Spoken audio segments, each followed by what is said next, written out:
একটা ছেলে বলো, ভাই আল্লাহ দোহাই, এই মুসলমানের বাচ্চা, যদি মার পবিত্র দুধ খেয়ে থাকো, বলো তোমারে আল্লাহ তাআলা নামাজ পড়ার যোগ্যতা তোমার শরীরের মধ্যে দেয় নাই? তাহলে বেঈমান নামাজ পড়ো না কেন? কেন নামাজ পড়ো না? আমি দাঁড় করাই, এখানে তো অসংখ্য ছেলে এখানে আছো, এখন চেহারা দেখলে বোঝা যায় তোমার ওই চেহারার মধ্যে তো হাইওয়ান আর জানোয়ারের চেহারা। যেই হাইওয়ান আল্লাহকে সেজদা করে না। আজকের এশার নামাজ পড়ো নাই, আজকের মাগরিব এক ওয়াক্ত নামাজ পড়ো নাই, এমন অসভ্য জঙ্গলি এখানেও তো বসে আছো। বেহায়া, লজ্জা করে না? কেমনে ঘুমাইবি বেটা? নামাজ না পড়ে যদি ঘুমাও, ফেরেশতা যদি একটা লাথি মারে, ফেরেশতা যদি একটা লাথি মারে,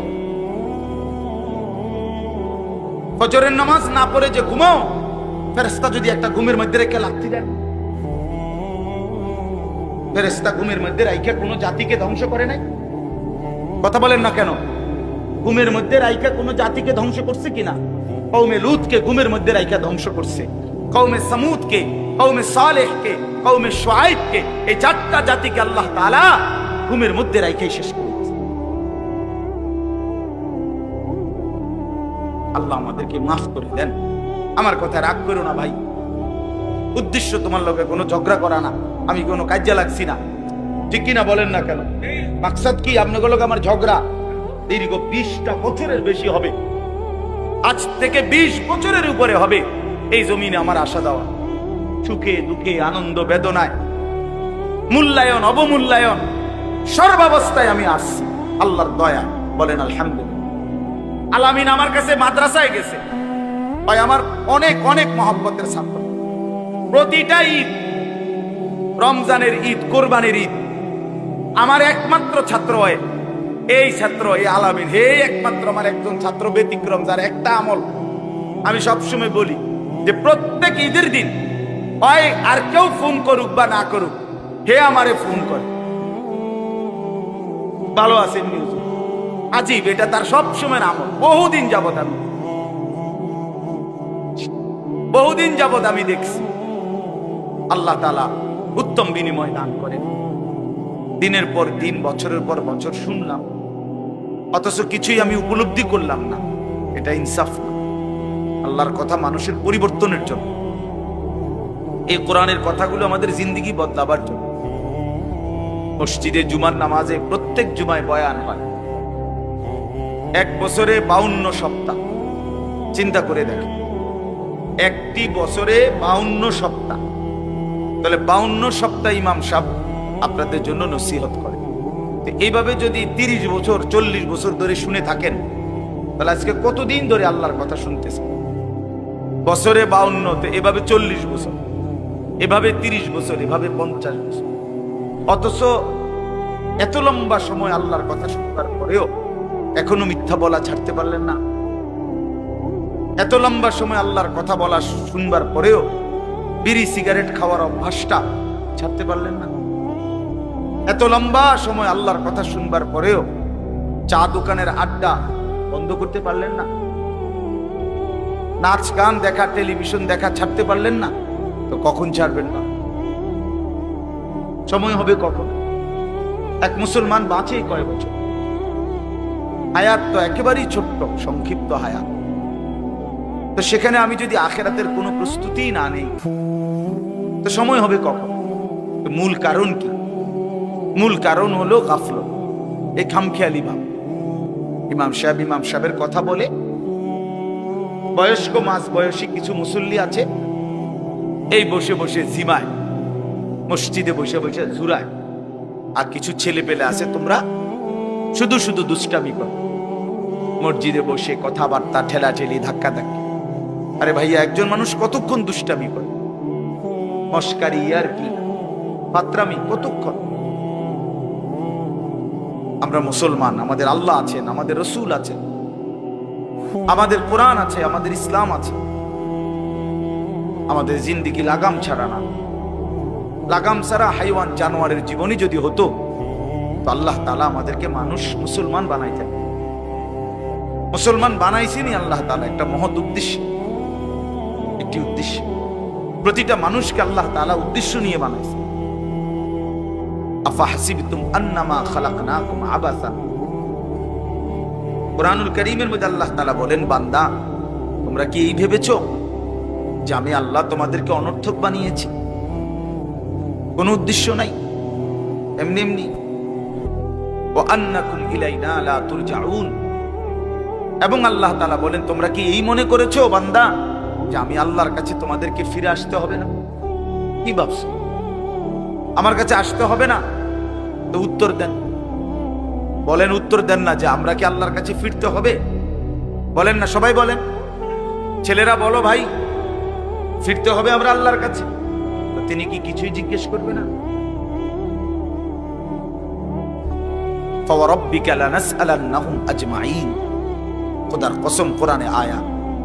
আল্লাহ বলেন, আমি রবের কসম করে বললাম, আল্লাহ নিজের কসম করে, আমি আমার জাতের কসম করে বললাম, বান্দা আমি কিন্তু তোমাদের সকলকেই জিজ্ঞেস করব।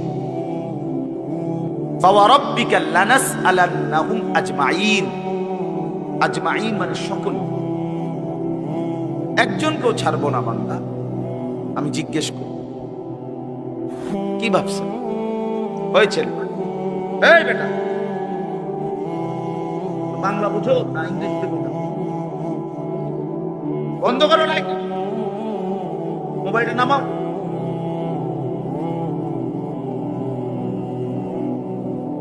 তো আল্লাহ তাআলা বলছেন, ভাই ছেলেরা তোমরাও শোনো, ভাই তোমার কল্যাণের জন্য বলতেছি। আল্লাহ তাআলা বলেন, বান্দা আমি কিন্তু জিজ্ঞেস করবো, একটা সেকেন্ড, একটা নিঃশ্বাস আমার হিসাব থেকে বাদ যাবে। লাকাদ আহসাহুম ওয়া আদ্দাহুম আদ্দা। আল্লাহ তাআলা বলেন, আমি তোমাদেরকে বেষ্টন করে আছি এবং তোমাদের পুরা জিন্দেগি গুনে গুনে রাখছি, গুনে গুনে। হাসি কয়টা, কান্না কয়টা, নিঃশ্বাস কয়টা, হাঁটা কয়টা, চলা কয়টা, হাত নাড়াইছো কয়বার, আল্লাহ বলেন আমার হিসাব আছে। মা তাসকুতু মিন ওয়ারাকাতিন ইল্লা ইয়ালামুহা। আল্লাহ তাআলা বলেন, জমিনে যদি একটা পাতাও পড়ে আল্লাহ জানে, কোন গাছের কোন পাতাটা পড়ছে জানে কিনা আল্লাহ? লাহু মা ফিস সামাওয়াতি ওয়া মা ফিল আরদ ওয়া মা বাইনাহুমা ওয়া মা তাহতাস সারা। আল্লাহ বলেন, সাত আসমানে যা আমার, সাত জমিনে যা তাও আমার, আসমান ও জমিনের মাঝখানে যা তাও আমার, সাত তবক জমিনের নিচে যা তাও আমার। এই জন্য দোস্ত আমার, বন্ধু আমার, বাপ আমার, ভাই আমার, পর্দার আড়ালের মায়েরাও, আমার জন্য, আপনাদের জন্য, আমরা সবাই এটা বুঝা দরকার। আমাদের জিন্দেগির এক সেকেন্ড ফালতু না। হাসতে হাসতে বলা আর কাশতে কাশতে বলছেন, মস্কারি করে বলছেন আর ঠাট্টা করে বলছেন, ইয়ার কি করে বলছেন, সমস্ত কিছু হিসাব হচ্ছে, হিসাব দিতে। ওয়াকুল্লুহুম আতিহি ইয়াউমাল কিয়ামাতি ফারদা। আল্লাহ তাআলা বলেন, তোমরা সকলেই আল্লাহর সামনে কিয়ামতের দিন একজন একজন করে দাঁড়াবে, একজন একজন, আলাদা আলাদা। ফারদান মানে ওয়াহিদা, একজন একজন, আলাদা আলাদা উত্তর দিতে হবে। সুম্মা লাতুসআলুন্না ইয়াউমাইদিন আনিন নাঈম। আমার দেওয়া প্রতিটি নিয়ামত সম্পর্কে অবশ্যই আল্লাহ বলেন তোমাদেরকে জিজ্ঞেস করা হবে। হাশরের ময়দানে আছে, আল্লাহ ফেরেশতাদেরকে বলবে, ওয়াকিফুহুম ইন্নাহুম মাসউলুন। আমার বান্দাদেরকে লাইন ধরে দাঁড় করাও, কিফু, তাদেরকে থামাও, দাঁড়াও। ইন্নাহুম মাসউলুন, তাদের সকলকেই আজকে জিজ্ঞেস করা হবে। বহু আয়াতে ওয়া ইম মিনকুম ইল্লা ওয়ারিদুহা। আল্লাহ বলে, তোমাদের একজনও এমন হবে না, নবী বলো, রাসূল বলো, আউলিয়া বলো, ইমানদার বলো, নাফরমান বলো, প্রত্যেককেই ফুল সিরাত পার হইতে হবে, পার হইতে হবে। প্রত্যেককে তার আমল নামার মধ্যে প্রত্যেকে হাতে নিতে হবে, হয় ডান হাতে নয় বাম হাতে। প্রত্যেককেই মিজানের পাল্লার সামনে আসতে হবে তোমার আমল নামা ওজনের জন্য। আল্লাহ তাআলা বলেন, বহু মানুষ তার আমল নামা নিজের জিন্দেগির কর্মকাণ্ড মিজানের পাল্লায় দিবে ওজনের জন্য। আহা, আল্লাহ বলে কাফের, বেঈমান, নাফরমান, পাপী, ফালা নুকিমু লাহুম ইয়াউমাল কিয়ামাতি ওয়াজনা, সেদিন কিয়ামতের দিন মিজানের পাল্লাতে তাদের সারা জিন্দেগীর সমস্ত কর্মকাণ্ডের এক বিন্দু কোনো ওজন আসবে না, 100 গ্রামও হবে না, 100 গ্রাম। জিন্দেগিটা শুধু ভাত তরকারি আর বন বিড়ি আর চা বিস্কুট আর ভাত, ঘর বাড়ি বাজার ব্যবসা চাকরি টাকা রোজগার এর মধ্যেই শেষ করে দিচ্ছে। এই পুরাটা একসাথে ওজন দিলে কিছুই আসবে, কিছুই আসবে। আল্লাহ তাআলা ফামান সাকুলাত মাওয়াজিনুহু ফাহুয়া ফি ঈশাতির রাদিয়া ওয়া মান খাফফাত মাওয়াজিনুহু ফাউম্মুহু হাওিয়া। যার মিজানের পাল্লায় আমল ভারী হবে সে অনন্তকালের সুখের জান্নাতে বসবাস করবে। যার আমল নামায় মিজানের পাল্লা আমল নামা হালকা হবে তো সে জাহান্নামের নির্মম ভীষণ আগুনের মধ্যে নিক্ষিপ্ত। এজন্য দোস্ত সবাই রে বলি, শুধু এই এক বেলার ওয়াজ না, আল্লাহর কথা প্রতিদিন মনোযোগ দিয়ে শোনা উচিত। জুমার বয়ান দিল দিয়া শুনুন। কেন ঘুমাইবেন, কেন জুরাইবেন, কেন দুষ্টুমি করবেন?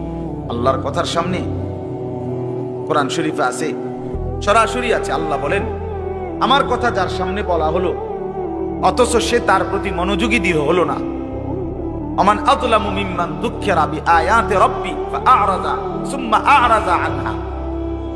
আল্লাহ বলেন আমার কথা যার সামনে পেশ করা হলো অথচ সে তার থেকে বিমুখ, মনোযোগ দিল না, আল্লাহর কসম আল্লাহ বলছে তার চাইতে বড় জালেম আর কেউ নেই। ওটা নিকৃষ্ট জালেম, ওটা সীমা লঙ্ঘনকারী বেয়াদব, যার সামনে আমার কথা বলা হচ্ছে অথচ সে আমার কথার প্রতি মনোযোগী না। কার সাথে গাদ্দারি করছিস ভাই? কার সাথে? কত বড় মালিকের কালাম, কলিজা ছিঁড়ে যাওয়ার কথা, দিল নড়ে উঠবার কথা। তাকশাইরু মিনহু জুলুদুল্লাযীনা ইয়াখশাউনা রাব্বাহুম। আল্লাহ বলে কোরআন তো আমি এমন নাজিল করেছি আমার ইমানদার বান্দা যখন শুনবে তো তার শরীরের চামড়ার উপরে যে পশমগুলো আছে সেগুলো দাঁড়ায় যাবে।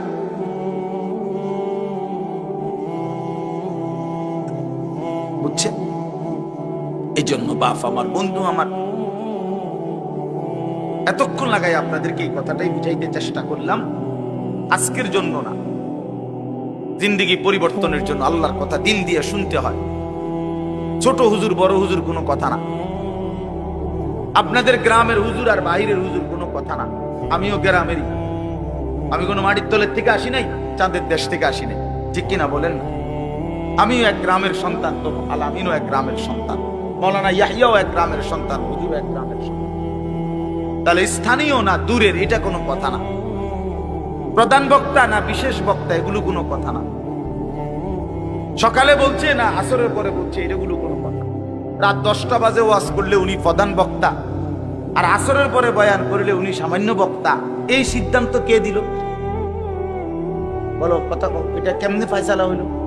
মাগরিবের পরে ওয়াজ করলে উনি বিশেষ বক্তা, তো নবী সাল্লাল্লাহু আলাইহি সাল্লাম কোনোদিন মাগরিবের পরে বয়ান করে নাই, কথা বলেন না? ফজরের পরে বলে নাই তো আচ্ছা এটা কোনো বিষয়? এগুলো ধোঁকা। এই প্রধান বক্তা, বিশেষ বক্তা, অল্প বক্তা, সামান্য বক্তা, সাংঘাতিক বক্তা, ভয়ঙ্কর বক্তা, সিরিয়াস বক্তা, উড়াদুরা বক্তা, এগুলো ধোঁকা। বরং আল্লাহর কথা যিনি বলেন, যখনই বলেন তিনিই দামি। আপনার এলাকার হুজুর বললেও দামি, দূরের হুজুর বললেও কি, আপনার মসজিদের ইমাম বললেও দামি, অন্য মসজিদের হুজুর বললেও দামি। এই জন্য এটা গুরুত্বপূর্ণ। এটা যদি আপনি দিলে বসান তাহলে মাখলুক থেকে নজর সরু। ব্যক্তির মোহর কোনো বিষয় না, জনপ্রিয়তা কোনো বিষয় না, আল্লাহর ইচ্ছা। আল্লাহ কখনো কাউকে 1000 মানুষের জন্য কবুল করে, কেউ 100 জনের সামনে বলে, কেউ 1 জনের সামনে বলে।